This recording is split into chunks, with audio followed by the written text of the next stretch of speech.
बोलो भगवान भोलेनाथ की जय। तो भक्तों, आज हम तृतीय सत्र रुद्र संहिता के 4वें अध्याय से प्रारंभ करेंगे। मनवंतरों सहित व्यासों का परिचय और ऋषभदेव चरित्र।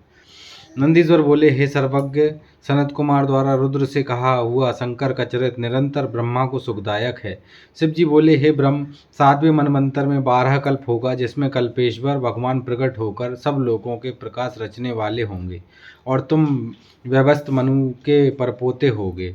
उस मनवंतर में 4 युग होंगे और द्वापर के अंत में ब्राह्मणों के हितार्थ में उत्पन्न होऊंगा मैं। हे ब्रह्मा, युग की प्रवृत्ति के अनुसार जब द्वापर का प्रथमारंभ होगा तब उसमें व्यास जी स्वयं प्रभु होंगे और कलयुग के अंत में शिवायुक्त श्वेत नामक महामुनि होऊंगा और हिमालय के छागल में ब्रह्मा जी मेरे शिखा शिष्य होंगे तथा मुझ अव्यय को तत्व से जानकर और भी मेरे बहुत से भक्त होंगे। फिर द्वापर में सत्य नामक प्रजापति होंगे और कलयुग में भी मैं सुतारी नाम से प्रसिद्ध होऊंगा तथा उस युग में भी बहुत से वेदज्ञ ब्राह्मण मेरे शिष्य होंगे, जैसे दुंदुभि, शतरूप, त्रिशिक और केतु। फिर ये चारों भी ध्यान योग से मेरे पुर को प्राप्त हो जाएंगे। इसी प्रकार जब द्वापर का तीसरा चरण होगा तब भार्गव व्यास होंगे और मेरे पुर के समीप ही वे दमन नाम से प्रसिद्ध होंगे तथा वहाँ मेरे विशोक आदि 4 पुत्र उत्पन्न होंगे। ये व्यास जी के शिष्य होंगे और जब कलयुग में मैं उन्हें दृढ़ निर्वृत्ति का उपदेश करूंगा। फिर चौथे द्वापर में अंगिराज जी व्यास होंगे। उस समय मैं सुहोत्र नाम से प्रकट होऊंगा। वहाँ भी मेरे 4 पुत्र होकर वे चारों भी महात्मा हो जाएंगे, जिनका नाम सुमुख, दुर्मुख, दुर्दुभ और दुर्त्रिक्रम होगा। उस समय भी मैं व्यास जी के शिष्यों की सहायता करूंगा। इसके पश्चात 5वें द्वापर में सविता नामक व्यास और मैं कंक नामक योगी तथा एवं तपस्वी होऊंगा तथा सनक, सनंद, सनातन और सनत कुमार ये 4 पुत्र होंगे। फिर 6वें द्वापर में लोकों के कर्ता तथा वेद विभाग कर्ता मृत्यु नामक व्यास होंगे और मैं लोकाक्षी नाम से व्यास जी की सहायता के अर्थ निवृत्त मार्ग को प्रशय दूंगा। इसी प्रकार जब 9वां द्वापर आएगा तब सारस्वत नाम वाले व्यास जी होंगे और उनके ध्यान से मैं ऋषभ नाम से प्रकट होऊंगा तथा वहाँ भी मेरे पराशर, गर्ग, भार्गव तथा गिरीश यह 4 श्रेष्ठ योगी शिष्य होंगे, जिनके साथ मैं योग मार्ग को ही दृढ़ करूंगा। इस प्रकार मैं व्यास जी की बहुत सी सहायता करूंगा तथा बहुत से दुखी भक्तों का उद्धार करूंगा। मेरे इस ऋषभ नामक अवतार से संसार का बहुत कल्याण होगा। मेरे उस अवतार से भद्रायुक्त नामक राजा का पुत्र जो स्वर्ण दोष से मारेगा और जिसके कारण राजा बड़ा दुखी होगा, उसका ज्ञानोपदेश तथा कर ऋषभ जी संतोष देंगे तथा उसके मृतक पुत्र को जला देंगे। इस प्रकार के उनके दिव्य अवतार के प्रभाव से कितने ही सत्पुरुषों की सुगति प्राप्त होगी। ऋषभ जी का यह चरित्र परम गति देने वाला है। 5वां अध्याय। शिव जी बोले, द्वापर के 10वें भाग में एक त्रिधामा नामक व्यास मुनि होंगे, जो हिमालय के उच्च शिखर पर भृगु नामक स्थान में रहेंगे तथा वहाँ में भी मेरे भृगु, बलबंधु, नरामित्र और केतु श्रृंग नामक 4 तपोधन पुत्र होंगे और मैं कलिंग में गंगा के द्वार में तप नाम से प्रकट होऊंगा। तब वहाँ भी मेरे 4 दृढ़ व्रतधारी पुत्र उत्पन्न होंगे। फिर 12वां द्वापर आवेगा, जिसमें सत तेजा मुनि व्यास होंगे और इस प्रारंभ में योगेश्वरों का अवतार होता रहेगा तथा उनके 4 पुत्र सर्वदा प्रत्येक अवतारों में होते रहेंगे। वे सभी योग मार्ग के प्रवर्तक और शिव अविनाशी होंगे। ये सभी सर्वदा शिव जी के भक्त शिष्य, पशुपात व्रत करने वाले, शरीर में भस्म लगाए रुद्राक्ष मालाधारी और ललाट पर त्रिपुंड लगाने वाले होंगे। ये सभी शिष्य धर्म में तत्पर, वेद वेदांग में पारगामी, नित्य ब्रह्मा भयंतर लिंगार्चन करने वाले होंगे। इनकी सर्वदा मुझसे भक्ति हो रहेगी और ये योग द्वारा सदैव ध्यान अवस्थित रह जितेंद्रिय रहेंगे, जिनकी इन 28 द्वापरों में कुल संख्या 112 होगी। यह मैंने मनु आदि से लेकर कृष्ण पर्यंत 28 युगों के क्रम से सब अवतारों का वर्णन किया। इन सब के अंत में जब कृष्ण देवापायन व्यास होंगे तब ये श्रुतियों सहित ब्रह्म लक्षणों से युक्त वेदांत शास्त्र का वर्णन करेंगे। ब्रह्मा जी से ऐसा कहकर देवेश्वर महेश उनके देखते देखते शीघ्र ही वहां से गुप्त हो गए। सनत कुमार जी बोले, हे नंदीश्वर जी, अब मैं यह सुनना चाहता हूँ कि शिव जी के अंश से आप कैसे उत्पन्न हुए तथा परम गुह्य से तत्व को आपने कैसे जाना। हे प्रभु, यह सब आप मुझसे कृपा पूर्वक कहिए। नंदीश्वर बोले, हे सर्वज्ञ सनत कुमार जी, अब आप सावधान होकर यह सब सुनिए। जिस प्रकार मैं शिव जी का अंशज हूँ हुआ। एक समय जब पुत्र की कामना से सिलाद ऋषि शिव जी का तप और ध्यान करते हुए शिवलोक को प्राप्त हुए, तब देवताओं के प्रभु इंद्र उनके तप से प्रसन्न हो वर देने के लिए उनके समीप गए और कहा, वर मांगो। इस पर इंद्र को प्रणाम कर अनेक स्तुतियों से उनका आदर करते हुए मुनि शार्दुल सिलाद हाथ जोड़कर बोले कि यदि आप मुझ पर प्रसन्न हैं तो मुझे अयोनिज तथा मृत्युहीन पुत्र दीजिए। इंद्र ने कहा, नहीं, मैं तुम्हें योनिज और मृत्यु संयुक्त ही पुत्र दूंगा, क्योंकि मृत्युहीन तो कोई नहीं होता। हरि ब्रह्मा आदि भी तो मृत्यु वाले ही हैं, फिर अन्य देवताओं का तो कहना ही क्या है। जब ये दोनों श्री महादेव जी के अंग से उत्पन्न हुए मृत्यु संयुक्त हैं और उनकी भी आयु निर्धारित है, तब तुम अयोनिजित पुत्र की कामना कैसे रखते हो? इसकी आशा त्याग दो और अपने ही योग्य पुत्र ग्रहण करो। हाँ, यदि देवेश्वर रुद्र प्रसन्न हो जाएं तो वे अयोनिज मृत्यु रहित पुत्र तुझे दे सकते हैं। मैं ब्रह्मा या विष्णु तो नहीं दे सकते। इंद्र इस ब्राह्मण से ऐसा कहकर देवताओं सहित अपने लोक को चले गए। पश्चात सिलाद ने महादेव जी की आराधना की। 1000 वर्ष तक घोर तपस्या की। उनके शरीर पर दीमकों ने मिट्टी चढ़ा दी। मांस, रुधिर और त्वचा से हीन उनके शरीर में अस्थि मात्र ही शेष रह गया। तब शिव जी ने उन्हें अपना स्वरूप दिखाया। देवताओं के अधिपति ने उन्हें वर देने को कहा, परंतु समाधि में लीन सिलाद को उनकी वाणी सुनाई ही नहीं पड़ी। तब जब शिवजी ने अपने शुभ करों से उन्हें स्पर्श किया, तब उनकी समाधि टूटी। उन्होंने नेत्र खोलकर देखा तो उमा सहित शिवजी समक्ष ही खड़े थे। वे उनके चरणों पर गिर पड़े और स्तुति करने लगे। भगवान शंकर ने सिलाद से कहा, मैं वर देने आया हूँ। मैं तुम्हें सर्वज्ञ और सर्व शास्त्रों में पारंगत पुत्र देता हूँ। सिलाद ने गदगद कंठ और सजल नेत्रों से हाथ जोड़कर कहा, हे महादेव जी, यदि आप मुझ पर प्रसन्न हो, वर देना चाहते हैं तो अपने समान ही मृत्यु रहित तथा अयोनिज पुत्र दीजिए। त्र्यंबक शंकर जी ने कहा, एवमस्तु, अर्थात ऐसा ही हो। ऐसा कह शंकर जी अंतर्ध्यान हो गए।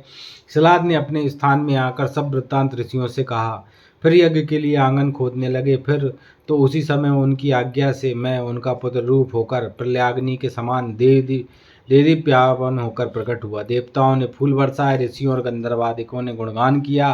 संपूर्ण ब्रह्मादिक देवता अपनी स्त्रियों सहित विष्णु शिव और अंबिका आदि सब उस स्थान पर आए। बड़ा उत्सव हुआ। अप्सराएं नाचने लगीं और सब प्रसन्न हो मेरी लिंग मूर्ति स्थापित कर पूजा करने लगे। सिलाद की भी सबने प्रशंसा की। शिव पार्वती की भी स्तुति हुई। फिर शंकर पार्वती जी पधारे। मेरे पिता सिलाद ने मुझे 3 नेत्र वाला चतुर्भुज और जटा मुकुटधारी बालक देख बड़ी प्रसन्नता प्रकट की। मैं त्रिशूल आदि शस्त्र धारे दीप्तिमान और सब प्रकार से रुद्र रूपी तथा प्रणव में प्रकट हुआ। मुझे देख सबने आनंद का अनुभव किया। सभी ने प्रणाम किया। तब सिलाद ने यह कहकर कि हे सुरेश्वर, तुमने मुझे आनंद दिया, इस कारण तुम्हारा नाम नंदी हुआ। तुम देवताओं को भी आनंद देने वाले हो, अतएव तुम जगदीश्वर को मेरा नमस्कार है। इस प्रकार मेरे सहित शंकर जी को प्रणाम कर मेरे पिता अपनी पर्णकुटी में गए और उन्हें बड़ी प्रसन्नता हुई। जब मैं सिलाद मुनि की कुटी में गया तो मैंने अपना सब स्वरूप त्याग साधारण रूप धारण कर लिया। मुझे साधारण मनुष्यों के रूप में देख मेरे पिताजी रोने लगे और उन्हें बड़ा दुख हुआ, परंतु पुत्र का प्रेम ही तो था। सांकलयान के पुत्र मेरे पिता ने सब जात कर्मादि संस्कार किया और मुझे 7 वर्ष की अवस्था में ही समस्त वेदों और शास्त्रों को संगोपांग पढ़ा दिया। जब मैं 7 वर्ष का हुआ तो मित्रावरुण मुझे देखने आए।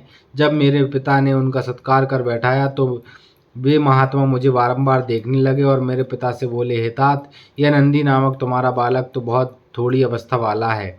इसने इतने ही समय में समस्त शास्त्रों को कैसे पढ़ लिया। इसके समान तो मैंने बालक नहीं देखा, परंतु अब तो इसकी 1 ही वर्ष की आयु और है। तब उस ब्राह्मण ने ऐसा कहने पर पुत्र वत्सल मेरे पिता सिलाद मारे दुख से उच्च स्वर में रुदन करने लगे।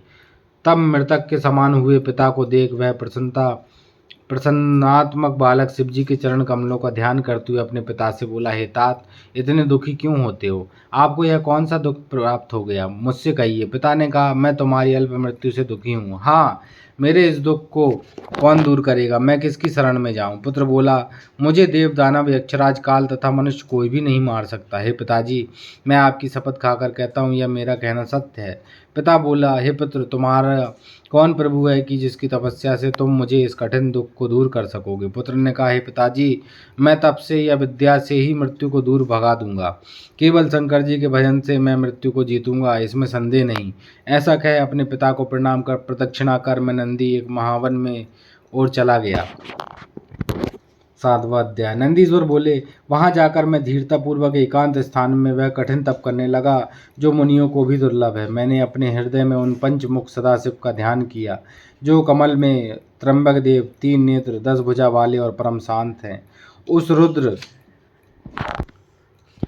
के परम ध्यान में मग्न हो मैं उनके मंत्र को जपने लगा। उस पवित्र नदी के उत्तर भाग में स्थित हो मैंने अपना तप आरंभ कर दिया।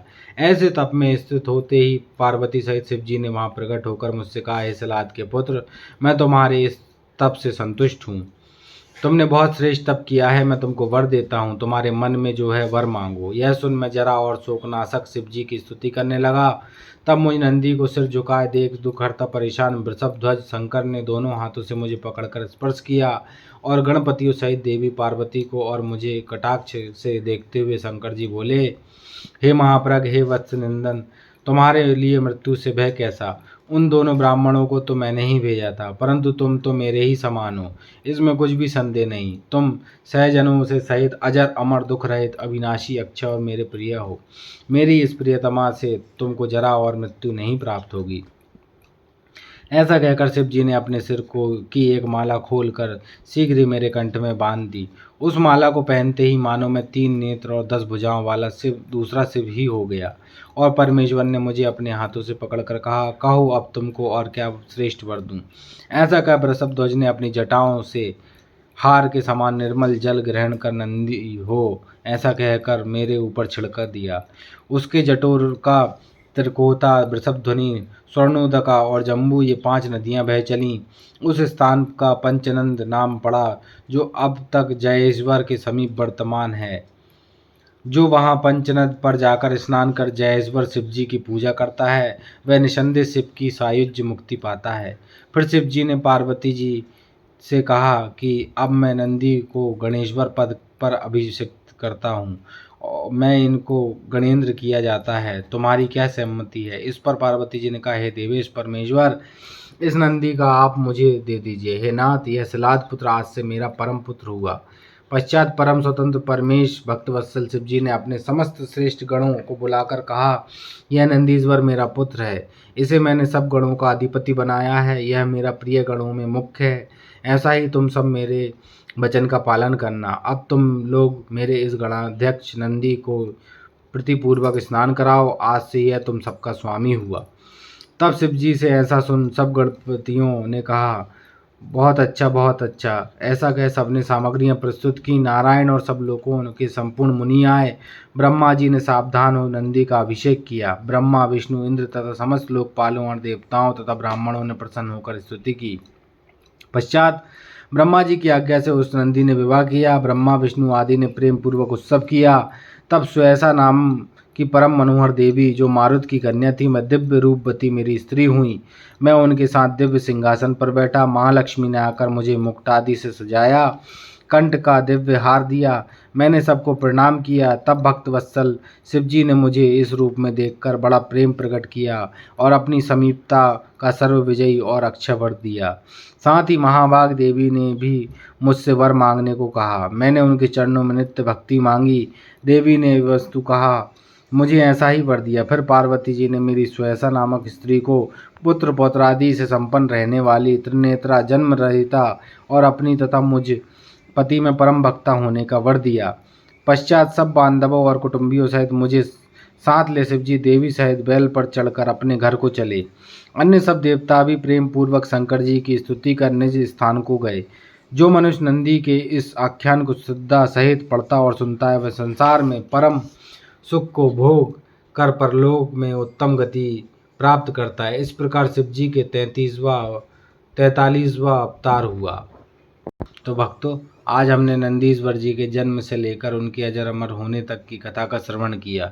यदि आपको कथा में आनंद आए तो हमारे चैनल पर बने रहें और ऐसे ही नित्य कथा का श्रवण करने के लिए हमारे चैनल को लाइक करें, सब्सक्राइब करें शेयर करें और कमेंट करें। बोलो भगवान भोलेनाथ की जय।